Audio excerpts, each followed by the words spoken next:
Hello, everybody, and welcome to another episode of WNBA Courtside. This is Cyrus Rogers. I am here with the crew. We've got Lethabo, we've got the real Kaunda. We're missing Ntabi Seng this week, but we are ready for what it takes.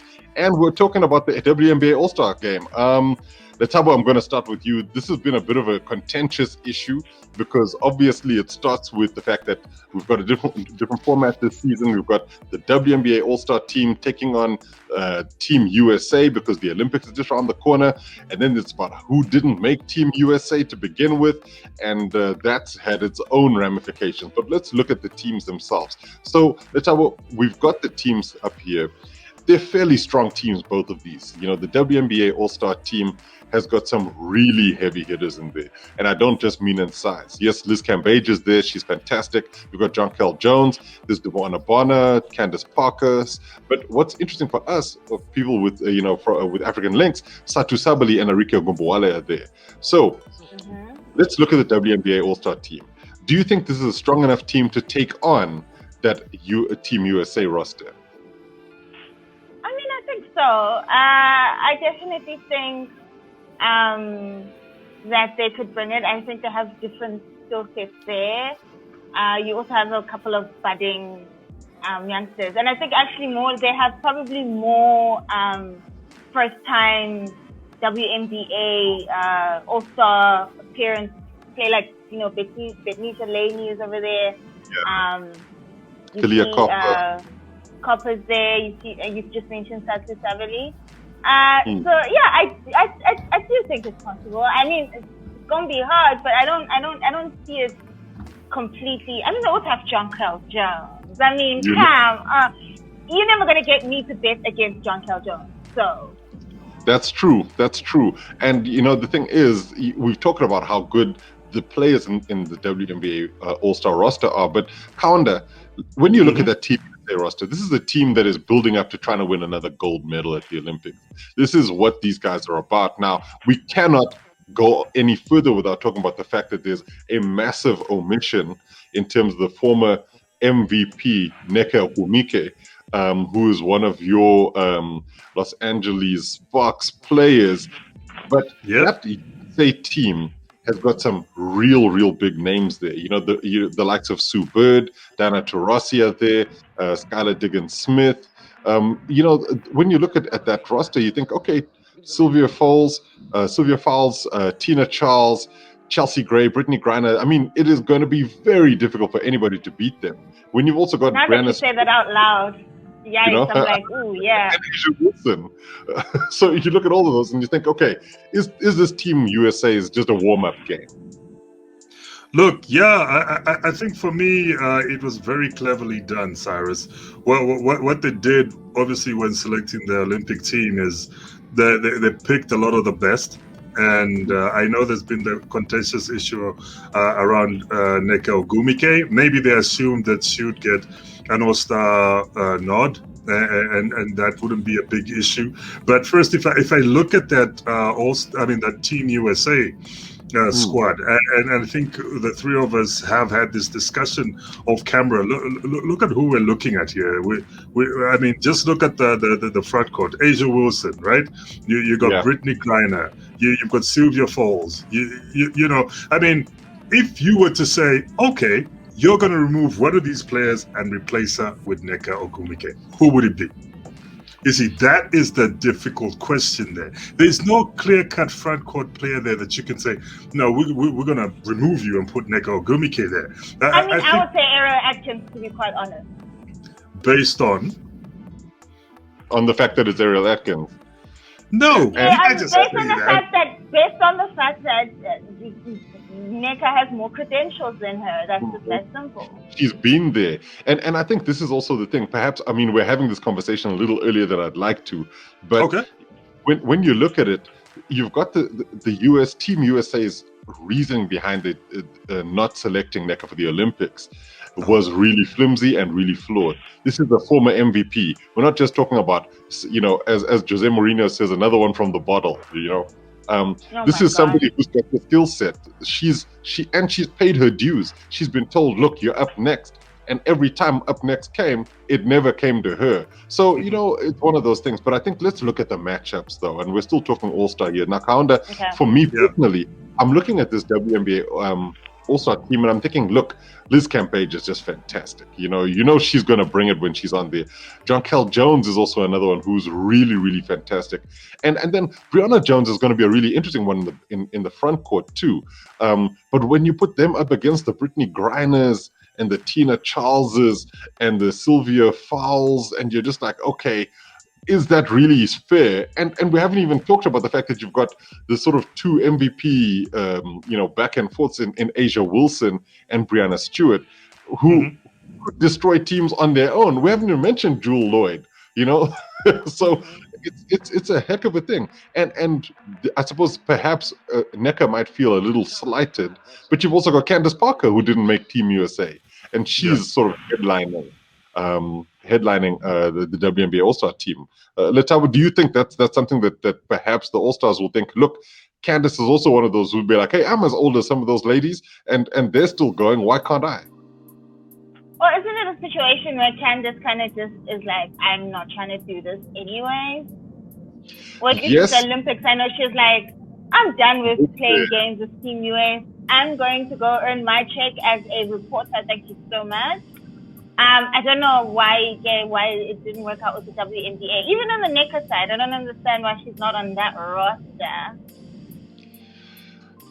I guess perhaps it had to do with, because both Ogwumike sisters, Chine and Nneka, are still sort of coming back from injury. So the All-Star game, because it happens in a week, is a little too soon for them potentially, as opposed to an Olympics that's it is just around the corner, but it's not like right now.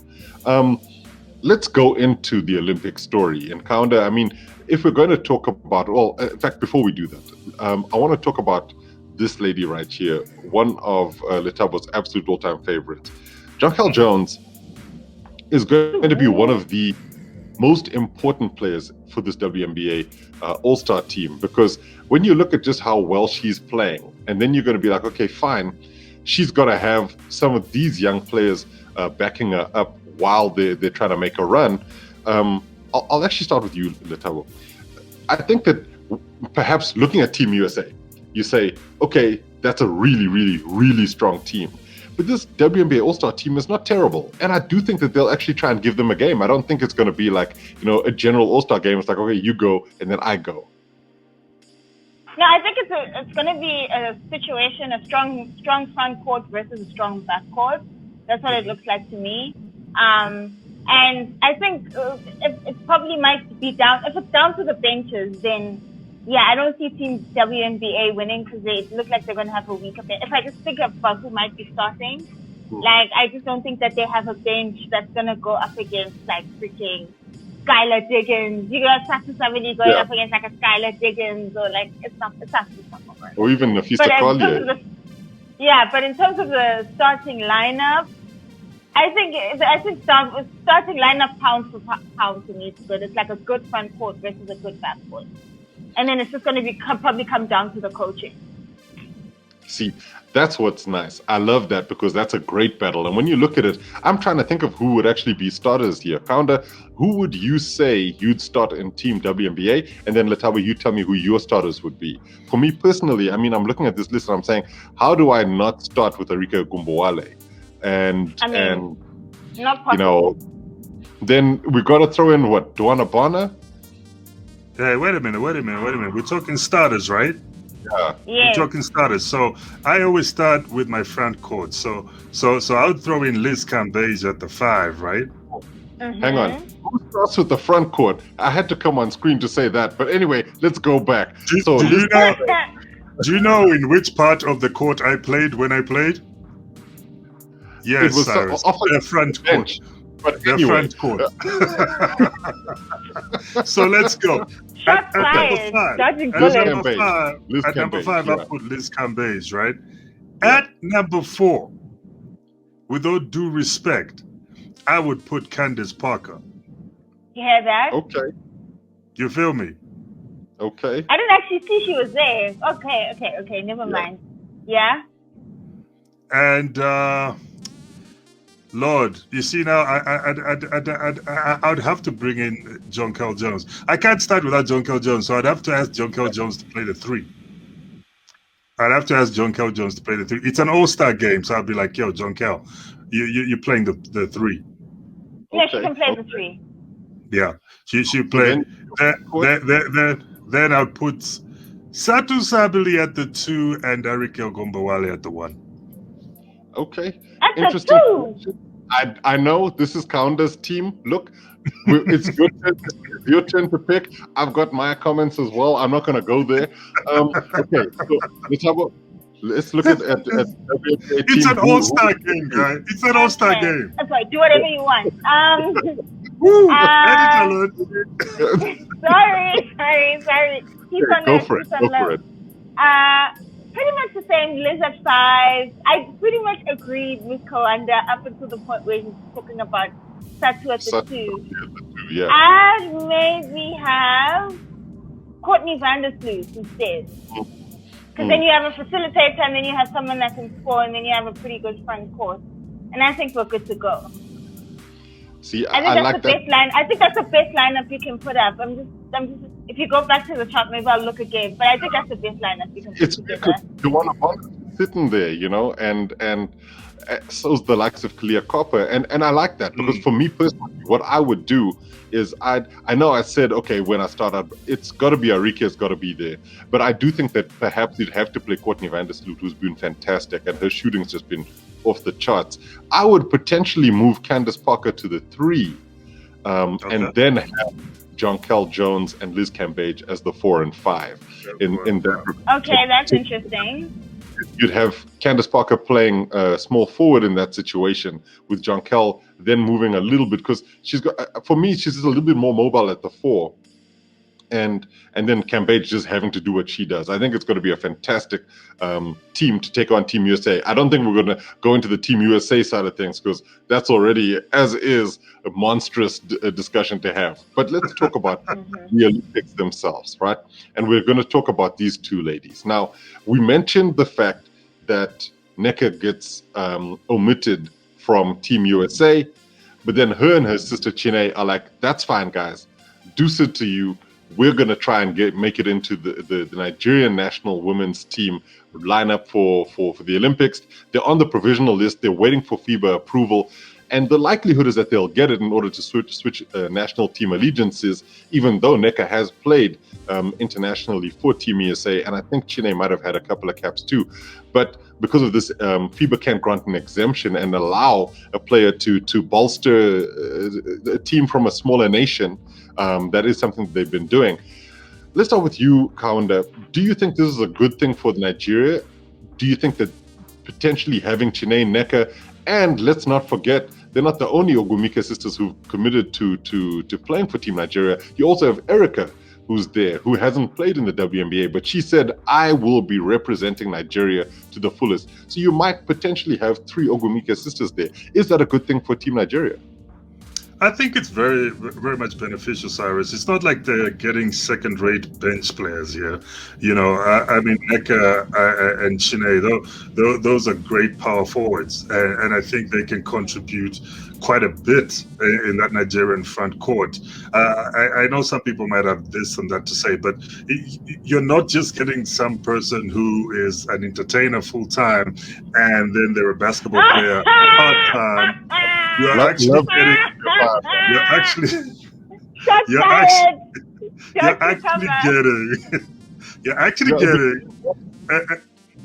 bona fide ballers here. You got a WNBA MVP on that list, and Chine is not too far behind. And then obviously you've got Erica's, who they're both number 1 pick, former number 1 picks. Former number 1 picks, and we haven't seen Erica play in the WNBA, but you've seen the college tapes, so you know that she can represent. So I think it's a great move by Nigeria. I mean, I doubt it's going to be a permanent move, but for what it is right now, for intents and purposes, I think it works. I mean, who wouldn't want players of that caliber representing them at that national team level, at that international stage? And it would be interesting if the US team actually met the Nigerian team. Oh, they are. They're going to play each other. How's it going? Yeah. You know, it's very nice. I think they should. I think it's going to do nothing but, make the game even that more interesting. So then you get a lot of storylines being developed there. For us as the media, I give it 2 thumbs up. And for us as fans, Lethabo, I know there's going to be the other side of it where people say, but Nneka's played for Team USA. It's just her being salty and the fact that she couldn't make it into the US team and now she's going to just switch to Nigeria because it's easier. But the other Ask me next time, Yeah. I'm just saying there are people who are saying that. I was going to let you have your say. The thing for me, though, is, there is the question of also people who were there in qualifying, who did the hard work, who now will have a chance to, who will probably miss out because you've got the superstar name who's coming to take their spot. Now, this is former #1 picks in Nneka and Chiney, one of them being a former MVP in the WNBA, one of the best leagues in the world. Do you feel that this is something that, perhaps there is cause for concern for Nigeria to say, look, Nigerian fans might not like this decision? I mean, I don't think Nigerian fans are going to say no, honestly, to be quite frank. And I think it will be work. Honestly, low-key, the American invasion of Nigerian teams has happened. I don't know if you've noticed, like getting coached by an American coach. I mean, the same thing could be said about the D-Tigers. They have got out there, I think they've got like an African-American coach coaching them right now. It's not... Yeah. So, I mean, your hackles go up a little. I'm just saying, like, what is this like now? If you can't make it in the US, let's just go Nigeria. I don't know. If I was Nigerian, I'd feel a slight bit salty about that. And the second thing to just note is that you're also interrupting the chemistry that's kind of already been established. You're talking about a D-Tigers team that has been playing Afro-basket tournaments together, that's played other different tourneys together. And then now you're just like throwing in these 2 people and saying, okay, guys, and goodness knows, like Olympics are in a couple of weeks. So that's not a lot of time to like familiarize yourself with these new players, especially when you as a team or as a collective are already good and sorted, and now you have to now make space and accommodation for 2 other players. I'm just saying, I get it. I get it on a logical level. It makes sense for both Nneka to want to play for Nigeria. It makes sense for Nigeria also just to improve there. I'm not going to sit here and act like Chiney and Nneka there's not a huge difference in their improvement now that the 2 sisters are there. But I'm just saying, like, I get it. And even though you're not saying it, you're groaning it, I do get it. Look, guys, okay, you also have to look at who are they replacing, right? Because if these are MVPs, so I'm putting them in the same level as LeBron, KD, Steph. Okay, one of them. Nneka's an MVP. Sorry, I already know, of course, Akato is not going to start. That's already like, that to me is insane because she is like the cornerstone of that team, and she's not going to start because Nneka. You see what I'm saying? Do you see how it just feels a little uncomfortable? But I get it. Nobody has confirmed that Nneka's going to start. Yeah, first, or even be there. She might. No. Even if she was selected for the team, due to what Lethabo brought about, the chemistry, the time together, there's no guarantee that she'll be a starter. But think about it this way: imagine LeBron came to play for the Zambia national team, right? Even if he came off the bench, believe me, that Zambia national team would win. I'm just saying they would win something there. You know what I'm saying? They would win some sort of tournament. Like just from him coming off the bench and playing like an MVP, like the way Nneka's an MVP. Even if she comes off the bench, even if Chiney comes off the bench, they're still gonna have some sort of impact. Because obviously the chemistry thing, as Lethabo rightly put it, they're still gonna gel in there. They can't just say, okay, plug out, plug in. It won't work. Then they're going to struggle. So they're going to have to come off the bench. I think the pride is going to be just the fact that they're going to be wearing the Nigerian colors. And when they're on the court, they're going to make some sort of significant impact. That's what I think. I mean, look, I think both of your guys' points are really well made. And for me personally, it's not as if they don't have any ties to Nigeria. You know, they've repped Nigeria from very young. Their parents obviously are from Nigeria. They were born in the US. But you know what it's like? You're an expat fam. You know, you're a dual citizen. You have love for both. And it was just those are the way the chips have fallen. And listen, when it comes to soccer, I adopt Spain all the time because exactly. So you know you've got your allegiances in that way, and so this will work too. I do think though that it will be really interesting, and I think that the Nigerian women's team they're chasing a medal. It might not be gold, but they're thinking, well, if we add these guys to the mix, who knows what can happen? And why couldn't we start dreaming about bringing a medal in basketball back to Nigeria? To finish off the show, and we'll have to make it really, really short, we have to talk about the fact that for the second month in a row, Michaela Onyenwere is the Rookie of the Month. The Nigerian-American guard has done really, really well. She's a sort of a combo, well, let's say combo forward / guard. You know, her numbers don't necessarily look great. She's averaging like 8.9 points a game. But having said that, she's still pretty good compared to all the other rookies that are playing in her class. Lethabo, have you been impressed with her? I mean, yes, to some regard. I do think there's something to be said about the fact that I forget his new coach. I forget his name. That's completely left my mind. And that he put, it's not, I nearly said Kurt Williams, and like, that's Connecticut. No. But the fact that he put a lot of faith in her, like opening that, but simultaneously, New York Liberty is the team for rookies because, I mean, they're obviously rebuilding from scratch. I think the WNBA is generally a lot harder for rookies to crack through because it's like, where do you even get a spot? At least in the NBA, because it's like a long regular season, you can get rookies that get given crap minutes, or like how a Jimmy Butler rose from the ground where everyone's injured, so you go and then you do a Mazza and then everyone thinks you're a superstar. Whereas in the WNBA, minutes are few and far between. So, I mean, and from what I look, I think she's getting the most minutes out of all the rookies so far. Some of them are just sitting on the bench. They haven't even smelled the game. And that's the dab. That's the dab. Yeah, so I mean, I guess it's well deserved, but I mean, it's like you're putting a bunch of terms and conditions on it because who else is really playing? Having said that, I mean, Walt Hopkins, that is his name, by the way.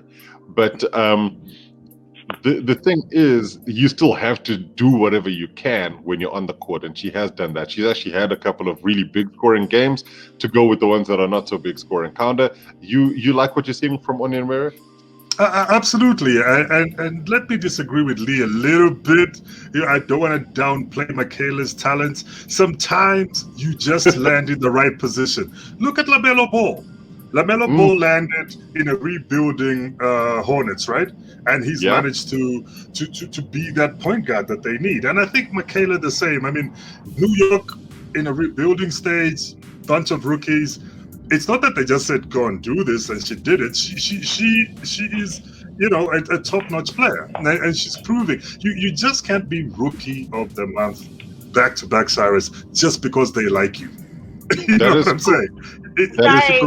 It's because you're performing and they believe in what you're doing. And I think Michaela, for me, it's hats off to Michaela because she's performing. And sometimes at Cyrus, we always have this discussion that I'm now being an uncle because I'm going all over the place. But there's the tangibles and there's the intangibles. And I think sometimes when you think, Michaela, sometimes she's not performing because she's not putting up the numbers, but check the intangibles as well. It's because I reckon she's destined for greatness. Watch her. I do like her. I do like her as a player. I think she's definitely got something happening there. And I think when you look at how many people are voting for her, it's not just like, you know, her mom and her dad, and then they're like, yes, you'll be Rookie of the Month. So, you know, she's doing what she needs to do as a professional in this league. We've come to the end of the show. Thank you, everybody. Thank you so much, Lee. Thank you so much, Kaunda. Thank you to all of you who've been watching. Make sure you like this video, subscribe to the channel, and enjoy all of the basketball that's out there. We've got the WNBA All-Star Game coming up real soon, so don't miss out. But from us here at WNBA Courtside, it's thank you, and we'll see you next time.